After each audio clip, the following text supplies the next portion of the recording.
Assalamualaikum warahmatullahi wabarakatuh. Waalaikumsalam warahmatullahi wabarakatuh.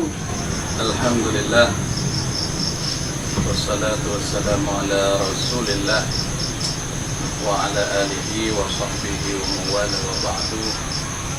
Puji dan syukur kepada Allah Subhanahu wa ta'ala pada malam yang berbahagia ini, sebagaimana biasanya pada malam Jumat kita mengkaji tentang kelebihan berselawat kepada Allah Subhanahu wa ta'ala. Dalam Al-Quran, Innallaha wa malaikatahu yusalluna 'alan nabi. Jadi sesungguhnya Allah Ta'ala itu berselawat kepada Nabi. Rasulullah sudah cukup dengan selawat daripada Allah. Rasulullah sudah cukup dengan selawat daripada para malaikat. Jadi untuk apa selawat kita? Sesungguhnya selawat kamu itu kepadaku itu kembali kepadamu. Kamu berselawat sekali kepadaku, maka Allah akan berselawat kepadamu 10 kali. Dan jika kamu berselawat 10 kali, ya Allah hapuskan 10 kejahatan. Allah tuliskan 10 kebaikan, dihapus segala dosa, dinaikkan 10 derajat. Itu dengan selawat. Jadi selawat itu sebenarnya bukan untuk Rasulullah. Dan khususnya pada malam Jumat, pada malam ini, di mana-mana semua umat Nabi Muhammad itu berselawat. Dan khususnya pada malam Jumat, Allah memberikan keistimewaan kepada Rasulullah. Siapa yang berselawat pada malam Jumat, Rasulullah sendiri akan menjawab dan Rasulullah mendengar. Babul Maghfirah ataupun Musalla Babul Maghfirah berselawat kepada Rasulullah. Mereka berselawat kepada Rasulullah. Rasulullah menjawab. Saya menjawab selawat daripada itu langsung Rasulullah mendengar. Kalau misalnya saya berselawat, Allahumma shalli ala Sayyidina Muhammad wa ala ali Sayyidina Muhammad wa sallim taslima. Itu Rasulullah, tunggu muslim berselawat. Fajar, siapa namanya? Sajar berselawat kepada itu, terdengar langsung dijawab oleh Rasulullah. Semua makhluk itu bukan hanya kita. Coba bayangkan mulai dari Nabi Adam hingga hari kiamat, berapa miliar orang di hari itu dan dikumpulkan di satu tempat. Dan bagaimana kejadiannya, bagaimana keadaan kita pada hari itu? Yang dok yang hana dok terserah. Jadi pada hari itu sangat susah. Ketika itu Rasulullah berdoa dan Rasulullah sujud. Kemudian Rasulullah memuji Allah dengan izin Allah. Rasulullah memuji Allah dengan pujian yang tidak pernah manusia di dunia memuji dengan hal yang demikian. Jadi Rasulullah tidak pernah memuji, manusia tidak pernah memuji pujian yang dikatakan oleh Rasulullah pada saat itu. Tidak ada manusia seorang pun. Bangunlah daripada sujudmu ya Rasulullah. Maka katakan ya Rasulullah, apa yang kamu inginkan pada hari ini akan aku berikan. Apapun yang kamu minta akan aku berikan. Apa kamu minta neraka, surga, ini, itu, semuanya akan saya berikan. Apa kata Rasulullah waktu itu?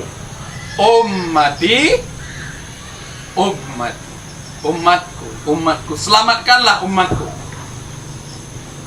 Baik, Allah berkata, baik, berikanlah syafaat kepada umatmu. Mana umat Rasulullah? Umat yang paling dekat dengan Rasulullah adalah yang paling banyak berselawat kepadanya. Di mana? Waktu dia masih hidup. waktu dia masih hidup. Dan pada saat itu tidak ada seorang manusia pun yang bisa memberi syafaat kecuali Rasulullah. Tidak ada seorang pun. Maka bagaimana perjuangan Rasulullah? Apakah sampai di situ? Tidak. Setelah Rasulullah semua, baiklah, Allah menghisab semua orang satu persatu, sehingga semuanya yang nampak di padang mahsyar itu semua umat Rasulullah sudah masuk dalam surga. Kemudian bertanya lagi, apa lagi? Masih ada umatku dalam neraka. Pergilah Rasulullah mengambil orang-orang dalam neraka umat Nabi Muhammad untuk dikeluarkan dalam neraka. Sehingga malaikat bingung. Hampirnya otang kabeh malaikatnya mengalih pengacara alih habis ngomong mendebik oleh Muhammad. Mengeluarkan oleh Muhammad orang-orang dari dalam neraka. Hampir habis. Ternyata Rasulullah memberikan syafaat di saat kita sudah mau masuk neraka, juga Rasulullah memberikan syafaat. Kalau kita tanya, wajib apa sunat kita mulai jam berapa ini? InsyaAllah nanti lain kali kita akan sambungkan kembali. Dan mudah-mudahan apa yang sudah kita sampaikan ini menjadi catatan amal bagi kita untuk apa sih susahnya Allahumma shalli ala sayyidina Muhammad wa ala ali sayyidina Muhammad. Allahumma shalli ala sayyidina Muhammad wa ala ali sayyidina Muhammad. Bahkan dalam riwayatnya ada Allahumma shalli ala sayyidina Muhammad wa ala ali sayyidina Muhammad wa sallim taslima. Ada juga riwayat yang lain mengatakan apabila engkau berselawat setelah Isya, salat Isya, sehingga kamu tidur ataupun ketika kamu mau tidur 400 kali, kamu bagaikan sudah mempunyai pohon uang di depan rumah. Dalam artian bukan uang beneran, nah. Kalau uang beneran semuanya orang serbu ke rumah kita kan. Tapi seakan-akan apa makna daripada itu? Semua hajat kita, apa yang kita perlukan, mau ini mau itu, insya Allah dikabulkan oleh Allah. Jadi mulai malam ini kita berselawat 400 kali sebelum tidur. Diamalkan atau didengarkan? Silakan, mau mengamalkan, mau mendengarkan, yang penting ini adalah untuk membantu kita nanti di akhirat, bukan di dunia. Bahkan di dunianya sudah mendapat hajat kita disampaikan, selawat-selawat hajat disampaikan, selawat-selawat dapat beli mobil, selawat-selawat dapat istri cantik. Belajar ya, nanti kalau udah selesai. InsyaAllah hanya ini yang dapat kita sampaikan. Lebih dan kurang kami mohon maaf.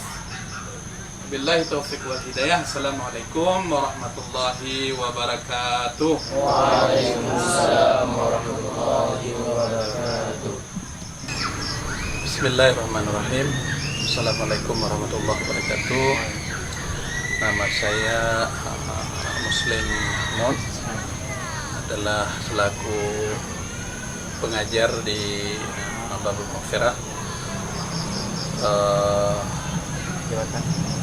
jabatan sebagai umat dan juga kabar ibadah Dayah Babul Maghfirah. Babul Maghfirah berdiri hampir sekitar 12 tahun. Jumlah santri sekitar 200 orang.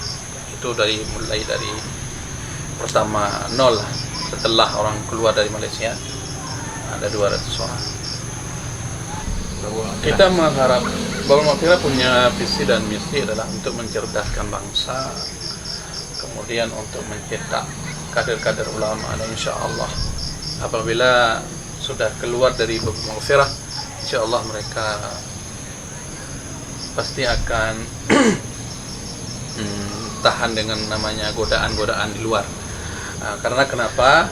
Mulai dari kelas 1 SMP dengan kelas 3 mereka sudah kita ajarkan pelajaran-pelajaran akhlak, dan mereka sudah punya fondasi. Insya Allah kalau mereka keluar mereka sudah punya fondasi yang kuat. Kita mengajarkan di sini ada kitab kuning, yaitu dari dasar hingga sampai ke Bajuri sampai selesai, dan ada juga yang mendalami sampai kitab yang I'anatul Talibin. Jadi seperti kalau pelajaran kitab kita di sini sama dengan pesantren-pesantren yang lainnya, cuman kita ditambah dengan pelajaran-pelajaran sekolah, dan juga di dalam sekolah kita sisipkan pelajaran-pelajaran pengajian di dalam kelas. Kita yang menghimbau kepada masyarakat agar anak-anak kita itu pendidikan SD, SMP, SMA sekarang itu sebaiknya dilakukan di daerah.